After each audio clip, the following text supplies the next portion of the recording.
Galimera, Galimera, Galimera. Good morning, good morning, good morning. Can I just say a special hello to the lovely Rachel Hanson, who basically sent me a message about 5 minutes ago saying, "Are you not on this morning?" Yes, I am on this morning. I've just been a little bit busy rewriting the news because things have been going on.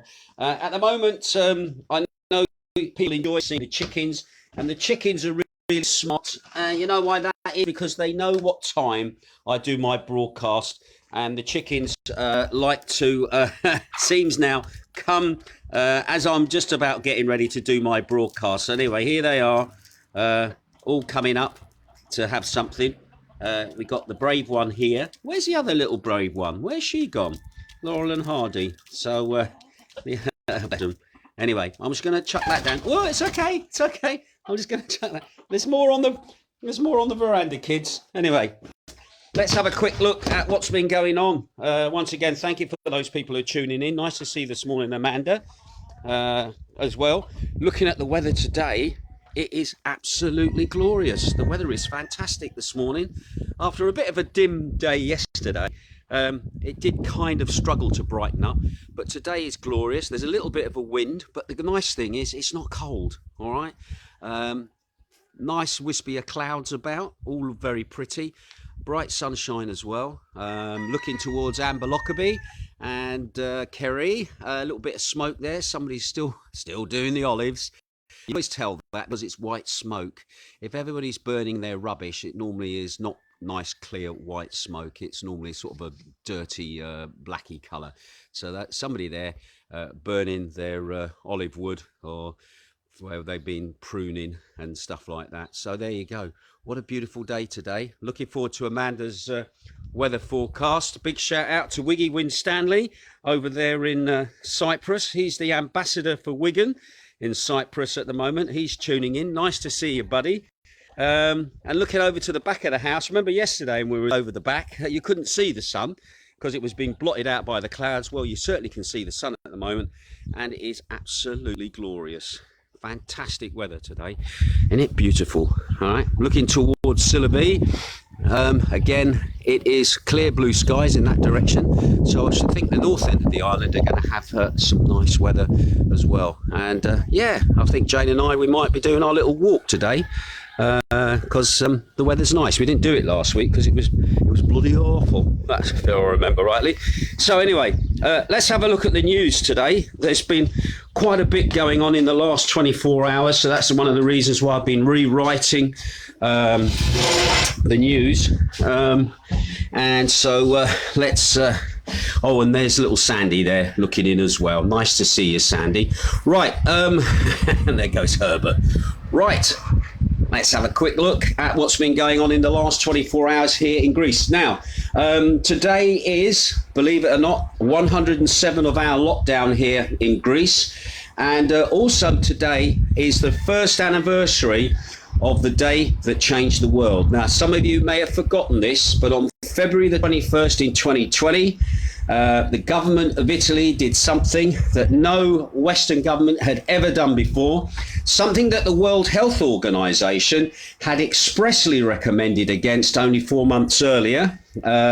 It decided, the Italian government, to set aside all established pandemic protocol, as well as all considerations for basic human freedom and human rights, and initiate the communist China style, who'd already been praised by the World Health Organization, by the way, for the extraordinary response it had seen towards quarantining a whole local community in an effort to control coronavirus, the coronavirus outbreak in Italy.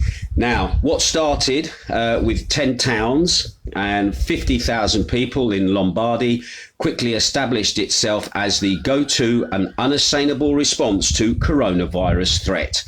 And 17 days later, the whole of Italy was then locked down, and 33 days later, most of the world locked down. And guess what? It's been a year since then, and we are still locked down effectively, and things don't seem to have taken any change for the better. So there you go. First anniversary of the lockdown worldwide. It started in Italy, and then spread towards the rest of the world, and we're still locked down now. So it's going to be interesting now. There's going to be lots of shall we say, first anniversaries coming up over the next few weeks, where other countries and other places shut down and are probably still, like us, closed down now. And for how much longer? We shall wait and see. However, let's have a quick look at our stats within the last 24 hours across Greece. COVID infections at the moment are up from yesterday. Yesterday I reported we had 1,406. We are now running at 1,424. That means our grand total of infections since the pandemic started is 178,918, of which 51% of those are male. 2 new cases were identified coming in through the country in Czechs. That was the same as I last reported, 2 on that day, so that has kind of stabilized a little bit. Now, according to the national stats, produced last night, there's been 1 new case in Macardo, 3 new cases in Kefalonia, 9 new cases in Corfu, and according to the national stats, 5 new cases in Zakynthos. However, on the ground, we haven't had any new cases except 1 yesterday, which I'd already reported on, which was a 63-year-old woman. So I think the national stats have now actually made catch up now with what is going on the ground. And can I just say to anybody living on any of the other islands, please be aware the national stats don't always configure with what is going on the ground. All through my reports at times I've been picking up inconsistencies, inaccuracies, and also remember, wherever somebody is tested and tested positive, all right, it's not about the location, it's about their AMCA number, their sort of national insurance number. And if they have a national insurance number registered to another location, they get the tick in the box, not the place where the test was taken. So we have many people here from Zakynthos who work and live in Athens or Patra, but they have a home here or used to live here. And of course, they get given their AMCA number. The AMCA number doesn't change, and nor does the location of that number change either. So technically, they're Zakynthos, so that's the reason. So again, bear in mind when you're looking at national stats, they're not always right, and you need to look at your local press, your local news, to get a true picture of what is actually going on. Anyway, moving on then, at the moment, deaths, I'm afraid, they are down, actually. We did report 28 deaths yesterday across Greece. Today, it's 23 new deaths. The average age of people passing away is 79 years of age, and we've had 6,272 deaths since the pandemic started. And what is more, 96.4% of those people had underlying health conditions or were over the age of 70. And just to put that in context, the average daily death rate in Greece in 2019 was about 329 deaths a day. All right, just to put that in context. The gender of the fatalities of people who've passed away, again, that has not been updated now, coming up for the 5th day. For some reason, the government now is not giving out the stats as to the sexes of people who've passed away. I don't know the reason behind that. But basically, from the last set of stats that we had, it's mainly males who are succumbing more than it is females. Right. And also, just to bear in mind, we've had 1 death here on the island in 2021. Reported that we had 325 people in ICUs being incubated across Greece, and the number is still the same, 325, 219 male and 100 being in isolated in wards. Right, coming on for the news then. The big story at the moment over in Kefalonia is the fatal accident that occurred on midday yesterday in the area of Agios Konstantinos on Kefalonia. The victim being a 23-year-old local lad. According to information, the local lad was driving along the road in that location and then for some unknown reason deviated from the course he was driving and then crashed over a cliff, and the vehicle then crashed into the sea. Anyway, immediately a large operation was carried out by the Kefalonia Port Authority to locate the car at the bottom of the sea, and with the assistance of a diver, the body of the unfortunate 23-year-old was then retrieved from the car. Now, they then had a floating platform, like a big crane on a platform, that was moved into location.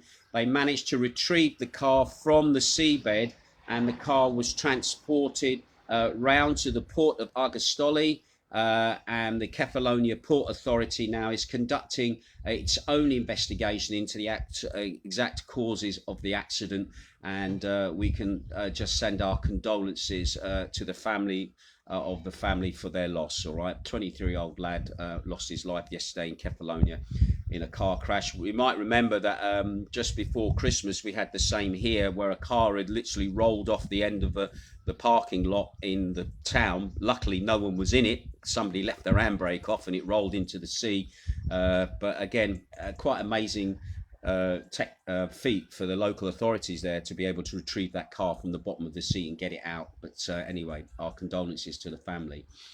Some interesting news from the Municipality of Zakynthos. The mayor is getting ready to go back into court again. The Municipality of Zakynthos is ready to take a local businessman to court over unpaid rent for a location on the ground floor of the cultural centre. No expressions as to what that area is. The amount owed to the municipality is over €200,000 and dates back 10 years. Now, the individual has not been active for many years in this unit, so there's been other businesses in there. Those people trying to figure out what was there before, like I haven't got a clue. Anyway, this amount of money is seen as a viable resource by the municipality because at the moment it's quite cash strapped because of cuts to income, because of COVID virus, stopping of certain business taxes, etc. So the municipality is actually going to pursue and try and get this money back. Anyway, the issue was inactive for a very long time, and the lawsuit filed by the municipality in 2010 against the individual had not progressed at all. However, it returned to the forefront, not on the initiative of the municipality, but on the occasion of legal action taken by the guarantor of the tenant. So the guy who basically stumped up the money for the guy who was taking over the unit, he's basically pursuing to get his money back, and in the process that means getting back the money for the municipality as well. Now, this case is being tried on March the 4th and is expected to be watched with particular interest. The amount that's being claimed by the municipality is very large, and it has been a long time in coming, since 2010, and as the Greeks would say, it has been on ice. All right, it should be noted that the court does not decide on the claim of the guarantor until the end of the lawsuit filed by the municipality, and this was the reason that it returned for discussion at the request of the guarantor. Anyway, finally, what's worth mentioning in this case is that the Zakynthos mayor, Mr. Ariatis himself, a few days after being informed about the matter, has appealed to the prosecutor's office of the island, as a result of which an investigation has now been launched to gather all the necessary information about the case and any responsibilities that exist for this long-awaited issue. So we're going to see if the municipality is going to get some rent back, all right, for a unit that it had been leasing out to somebody way back in 2010. Anyway, some other pleasant news, all right, and this caught my eye yesterday. Some pleasant news for the beneficiaries of 4 houses that were bought from the former Labour Centre in Mazaki, which were then given to winners of a draw. Yeah, that's right. You could win a house in a raffle.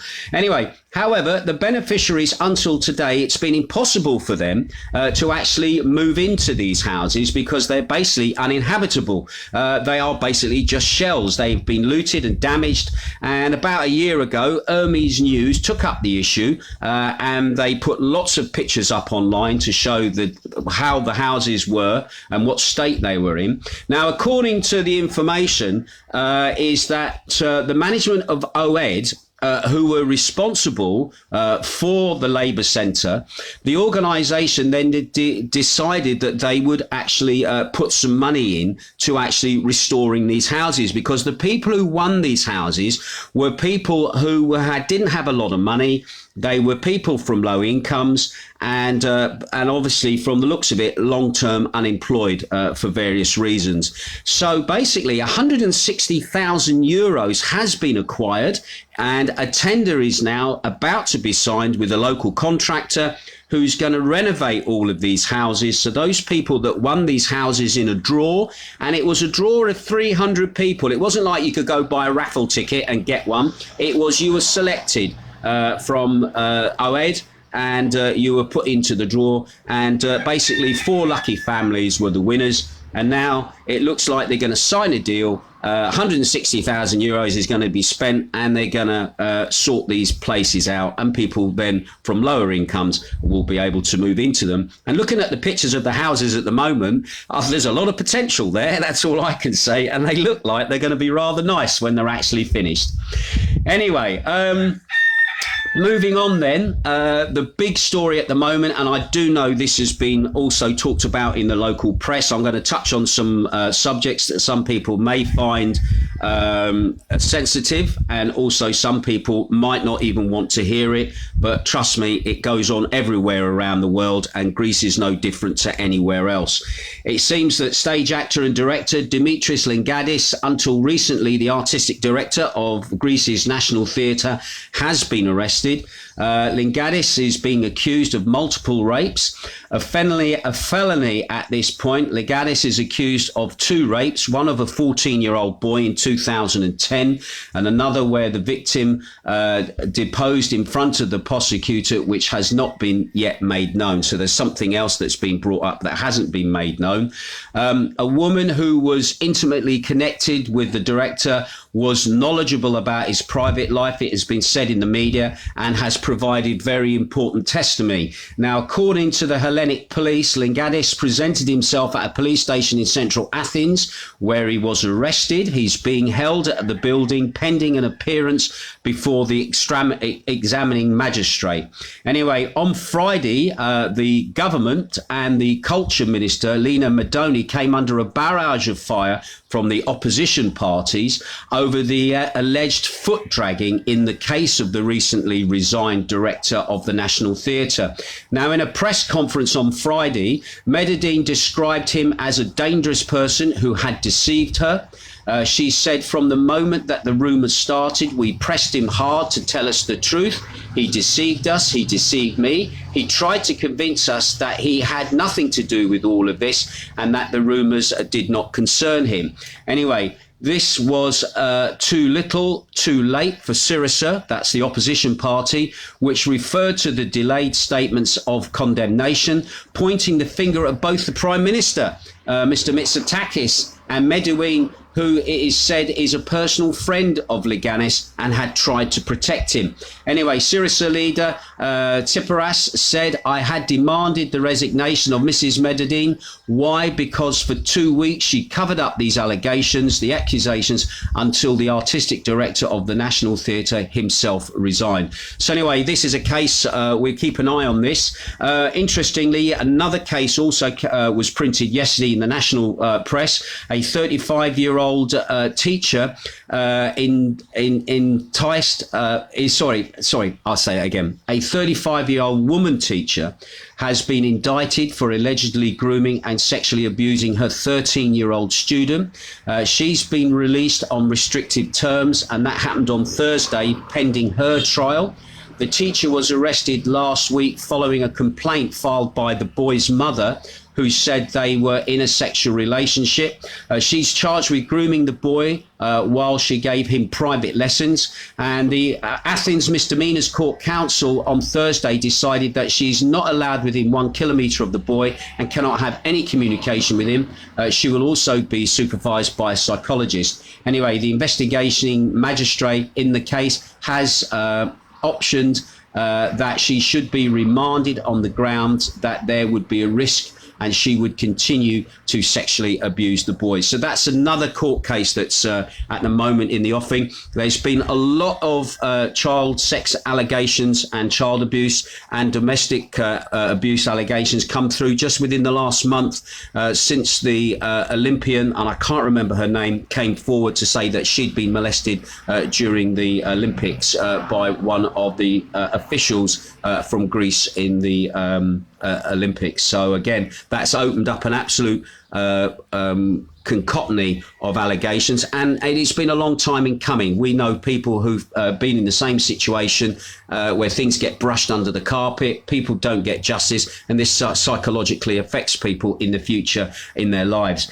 Now listen, if you experience domestic violence here in Greece or have sexual violence towards you, you can get help here.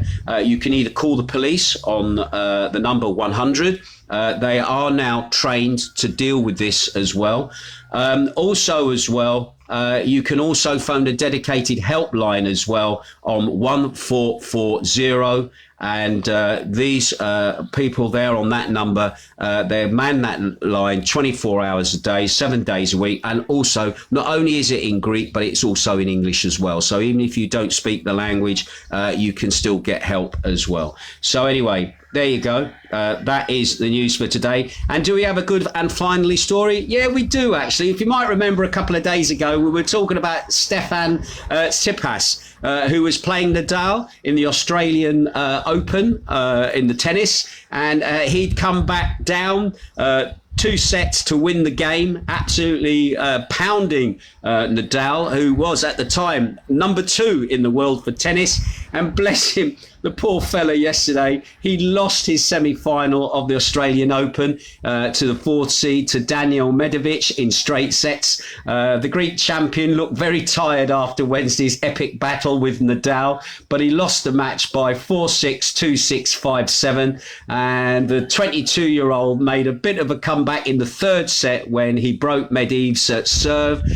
But this was not enough. Throughout the match, he looked very much second best, the reporters are saying, to Medvedev. So the huge disappointment of the crowd, which was solidly behind the Greek all the way, bless him. Anyway, I thought that was quite a nice little and finally story. Right, something else I've just got to bring up. Yesterday, I did say to you that I had lost my Australian viewers because the Facebook platform had been taken down. Interestingly, I got in touch with people in Australia, and people in Australia were getting in touch with me to say, Ginge, we're all right, mate. We can still get onto Facebook. It's just that all the news sites have been removed from Facebook in Australia. The Australian press there were not happy the fact that everybody was getting their news from online. They weren't paying for news from the newspapers or buying newspapers, etc. And so in a fit of pique, Facebook Australia said, well, sod you lot, we'll just take all the news off then. And people might then buy your newspapers. Well, anyway, good news is, yes, they have struck all the news sites down on Facebook in Australia. However, somebody said to me, Ginge, you're the only place we can come to get any news. So I thought I took that with a little bit of cheers for that. I appreciate that. But yes, Australia is back with us. And as we saw yesterday, people from Australia were getting in touch. So I was quite pleased about that. So anyway, let's have a look then at some of the comments at the moment. Amanda Gregory's watching. Nice to see you, Amanda. Wiggy Winstanley is watching as well.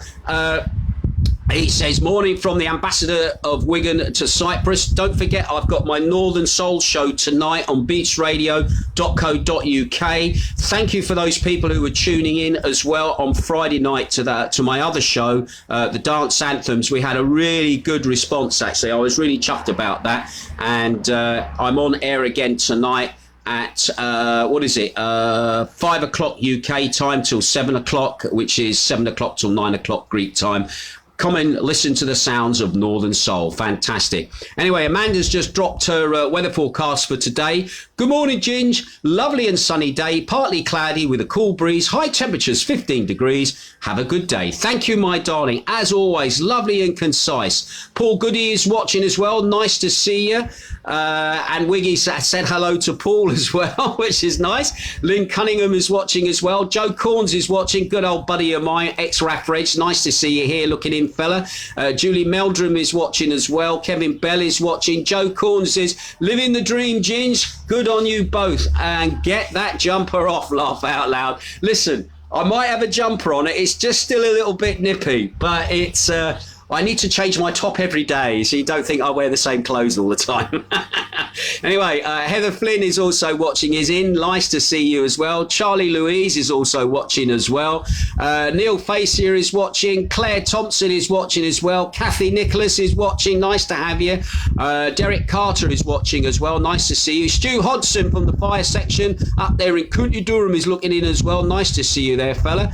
Howard Lamb is looking in. He says, Wiggy Winstanley, if you're the Wigan ambassador of Cyprus, Lil, take the Wigan role in Zante. I think he'd like to. Oh, is it you're going to take the Wigan role in Zante? Because I know Howard is from Wigan. There you go. Bless him. Maureen Elves is also watching as well.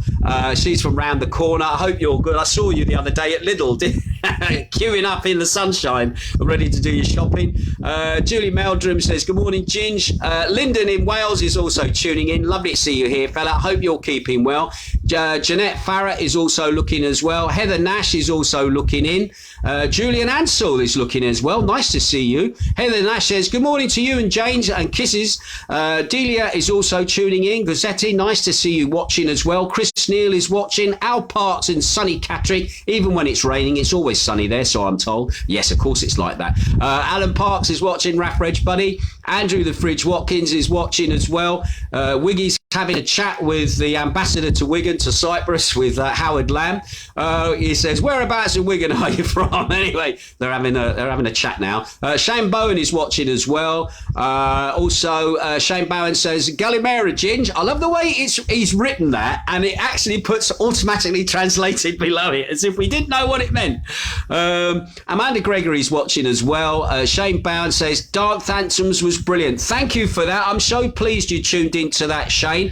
Do you know what? I've been really surprised at how well the Dance Anthem show has done. I know it charted when I put it up in the Mixcloud. I think it went to about number 9 in the trance chart. It got a very high rating. It got a low rating in the pop chart, but in the dance music chart, it was around about 30 or something like that. I was so pleased about that. But my show on Friday hasn't done nothing in the charts at the moment. Oh, bless. So anyway, we'll wait and see. And I thought that was a great show because I was playing quite a bit of Greek music as well in that show as well, which a lot of people seem to enjoy as well. Anyway, Mike Jones is watching as well. Lovely to see you, Mike. Yay. Delia says, yay, school tomorrow. So you're back to school tomorrow because, once again, just to remind you, we actually came out of the red zone yesterday, and Jane and I, we took a little drive through the town yesterday. We had a few things to do, and we noticed that Jumbo was open again, and some of the Chinese shops had been reopened. The retail, we don't know what the middle of town was like, but things looked like they were opening again, and people were turning and burning. None of this click and collect rubbish going on at the moment. You could go into your shop, and as long as you're distanced inside, you could take the stuff from the shelves and you could look at it before you purchased it, instead of this having to go online, all right, and buy it online crap. But anyway, so again, slowly returning to normal. The kids are back to school tomorrow as well, for the primary schools, kindergartens, secondary and the lyceums, although higher education is still obviously distance learning. And don't forget, we do have higher education here on the island. We have a place called the Thai, which is basically now university status, and it's linked with the University of Patra. You can come here and study tourism, believe it or not. You can also study ecology as well, management of animals and things like that, and nature. They even teach that here as well on the island. So again, they're all distance learning at the moment and not actually doing anything physical in the classes. Right, that's it from me. Thank you once again. It's been a very interesting week. I think we've got another interesting week to come with everything that's going on. And once again, it's been a year to the day that Italy were the first European country and the first Western democracy, apart from China, who went into a lockdown. And as we know, the WHO, very much in the pockets of the Chinese, were praising the Chinese for all they had done. And the Chinese, again, hey, you've not been very honest with your stats half the time. And we can't believe half of what China is doing. Yeah. We're still in lockdown a year on, and there's more anniversaries to come up. And as they come up, I'll let you know, just to remind you, that a year on, we're still virtually in the same position we were when everything all sort of kicked off. And of course, what we're looking forward to, and thank you to those people who've been calling me. I'm not going to say any names, but I've had calls from people in the UK asking my opinion about when they should start making tracks to come back to the island, what's happening about passports, residency permits, all sorts of other stuff as well. So my door's open. If you want to get in touch and private message me about a question or a concern, I'll see what I can do. I can't promise I can fix it for you, but I can at least give you some advice, point you in the right direction, and also make you think about what you're doing. And I see Rachel Hanson is now watching. I hope you enjoyed today's broadcast, Rachel. It was quite sweet, actually. She said, Ginge, are you on air today? There's no broadcast. I said, yeah, I was just a bit late, all right? So anyway, that's it from me. I'll speak to you again soon. You take care and have a great day. And the sun is still shining. Ta-ra.